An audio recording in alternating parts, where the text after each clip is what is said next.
तरह के लोग हैं। एक हैं जो संसार में रहते हैं और संसार में गहन आसक्ति निर्मित कर लेते। दूसरे हैं जो संसार से भाग खड़े होते, जिनको हमने सदियों तक सन्यासी कहा है। थे वे केवल भगोड़े,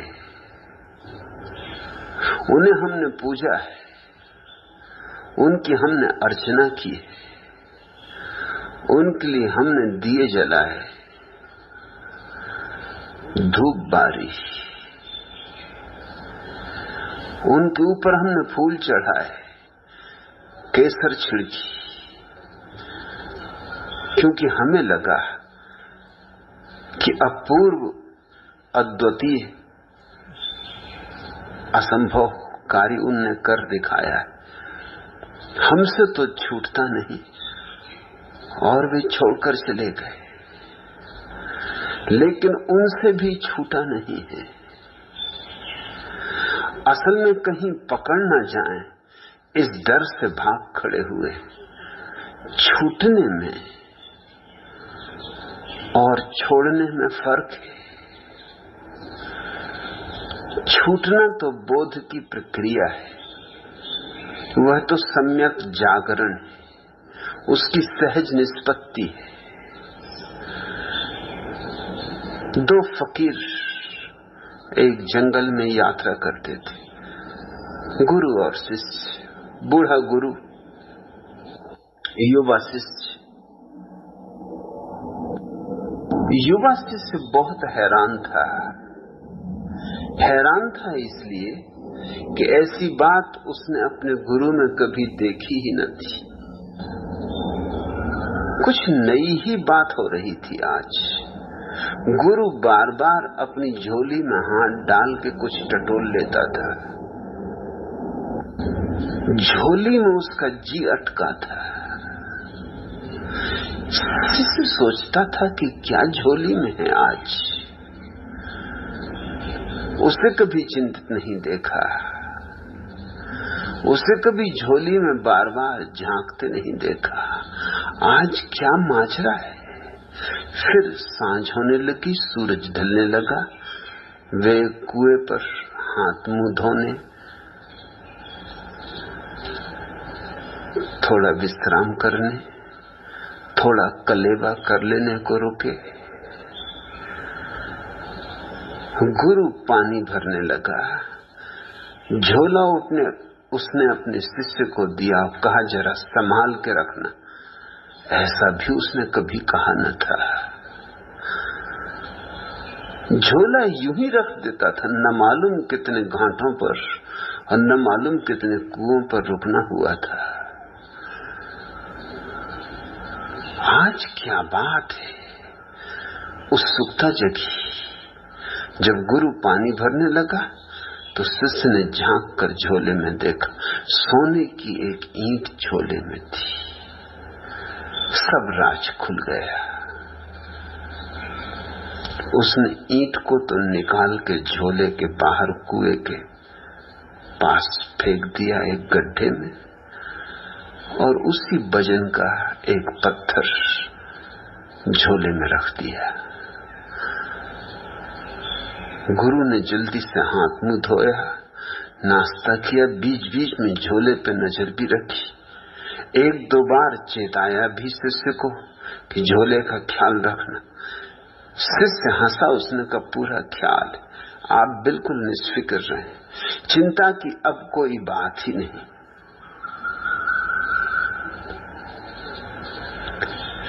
जैसे ही निपटे, चलने को आगे बढ़े, गुरु ने जल्दी से झोला वापस ले लिया।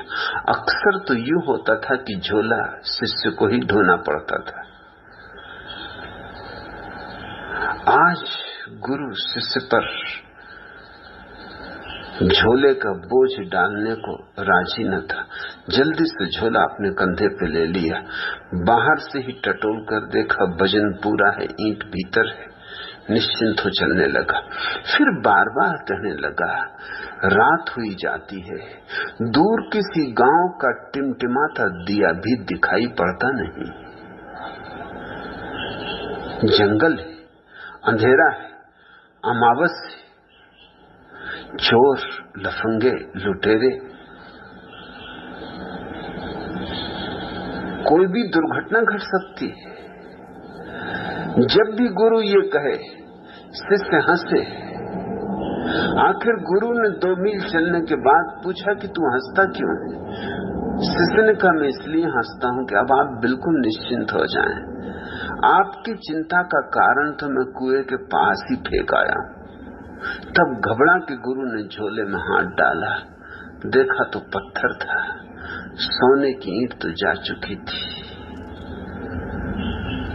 क्षण भर को तो सदमा लगा, छाती की धक धक रुक गई होगी, श्वास ठहरी की ठहरी रह गई होगी, लेकिन फिर बोध भी हुआ। बोध ये हुआ कि 2 मील तक झोले में तो पत्थर था, लेकिन मैं यूं मानकर चलता रहा कि सोने की ईंट, तो मोह बना रहा। जिंदगी भर भी अगर मैं ये मान के चलता रहता कि सोने की ईंट, तो मोह बना रहता। मोह ईंट में नहीं था, मेरी भ्रांति में था। मोह ईंट में होता तो इन 2 मीलों तक मोह के होने का कोई कारण न था, चिंता की कोई वजह न थी। मेरी आसक्ति मेरे भीतर थी, बाहर की ईंट में नहीं।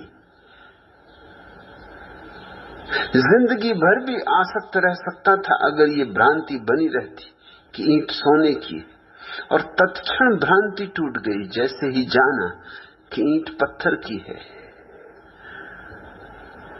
झोला वहीं गिरा दिया, खिलखिला के हंसा, वहीं बैठ रहा, कहा आप कहां जाना है, अब गांव वगैरह खोजने की कोई जरूरत नहीं, वैसे ही बहुत थके, अब आज रात इसी वृक्ष के नीचे सो रहेंगे। शिष्य ने कहा, अंधेरा है, अमावस है, चोर हैं, लुच्चे हैं, लफंगे हैं, लुटेरे। गुरु ने कहा, रहने दे, अब कुछ भेद नहीं पड़ता। अब अपने पास ईंट ही नहीं, अपने पास सोना ही नहीं, तो लूटने वाला भी क्या लूटेगा। इसे मैं छूटना कहता हूं। छोड़ा नहीं, छूटा। एक बोध जगा, एक समझ गहरी हुई, एक बात साफ हो गई कि सब उपद्रव भीतर है, बाहर नहीं। बाहर तो सिर्फ बहाने, निमित्त, खूंटियां, जिन पर हम अपने भीतर के उपद्रव टांग देते, फिर धन हो, पद हो, प्रतिष्ठा हो, परिवार हो, परिजन हो, मित्र हो, देह हो, मन हो, कोई भी बहाना काम दे देगा। लेकिन अगर भीतर टांगने को ही कुछ न बचा हो तो फिर सब बहाने रहे आए, क्या फर्क पड़ता है। फिर बाजार में बैठो कि मरघट में, बराबर है। वे जो भगोड़े हैं उनसे संसार छूटा नहीं, उन्होंने छोड़ा है, और दोनों शब्दों में उतना ही भेद है जितना जमीन और आसमान में। छूटना तो बोध से होता है, छोड़ना भय से होता है। भय और बोध का क्या नाता, क्या संबंध, वे तो विपरीत है, उनका तो कभी मिलन होता ही नहीं। बोध और भय, भय तो पलता है अंधेरे में और बोध जगता है उजेले में। बोध है सुबह और भय है अमावस की रात। दोनों का कैसा मिलन। वे जो भाग गए हैं छोड़कर, छिप गए हैं जाकर पहाड़ियों में, गुफाओं में। वे सिर्फ भयभीत हैं, डरे हुए। डर है कि संसार में अगर रहे तो आसक्ति पकड़ लेगी, मगर संसार ने कभी किसी को पकड़ा है? तुम कल न मरो, आज मर जाओ तो संसार तुम्हें क्षण भर न रोकेगा कि न जाओ, कि ठहरो, कि कुछ देर तो ठहरो, तुम्हारे बिना कैसे चलूंगा, कि तुम्हारे बिना सब अस्त व्यस्त हो जाएगा, अराजकता हो जाएगी। तुम नहीं तो फिर जिंदगी कहां? रुक जाओ, ठहर जाओ थोड़ी देर और, जरा संभल लेने दो, परिपूरक खोज लेने दो, फिर चले जाना। ऐसी जल्दी क्या है? कल के मरते आज मर जाओ, संसार को क्या पड़ी? कुछ अंतर ही नहीं पड़ता। कितने लोग आए, कितने लोग गए, कितने लोग आते रहे जाते रहे, कितने लोग आते रहेंगे जाते रहेंगे। संसार अपनी जगह, संसार तुम्हें पकड़ता नहीं, तुम संसार को पकड़े हुए हो। इसलिए छोड़कर कहां भाग रहे हो? अगर पकड़ने की आदत तुम्हारी है तो तुम्हारे साथ चली जाएगी। उसे कैसे छोड़ोगे? वह तो भीतर है। तो हो सकता है महल छोड़ दो, झोंपड़ा पकड़ लोगे, सिंहासन छोड़ दो, लंगोटी पकड़ लोगे, तिजोरियां छोड़ दो, भिक्षा पात्र पकड़ लोगे, राज्य छोड़ दो, कुछ अंतर न पड़ेगा। एक वृक्ष के नीचे बैठ रहोगे, उस पर कब्जा कर लोगे कि ये मेरा वृक्ष, इसके नीचे कोई और अड्डा न जमाए, किसी और की धूनी न लगे। पकड़ोगे तुम जरूर,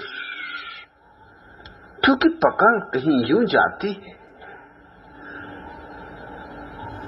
पकड़ तो केवल समझ से जाती है। इसलिए मैं अपने सन्यासी को कहता हूं, भागना मत। भागना है भय,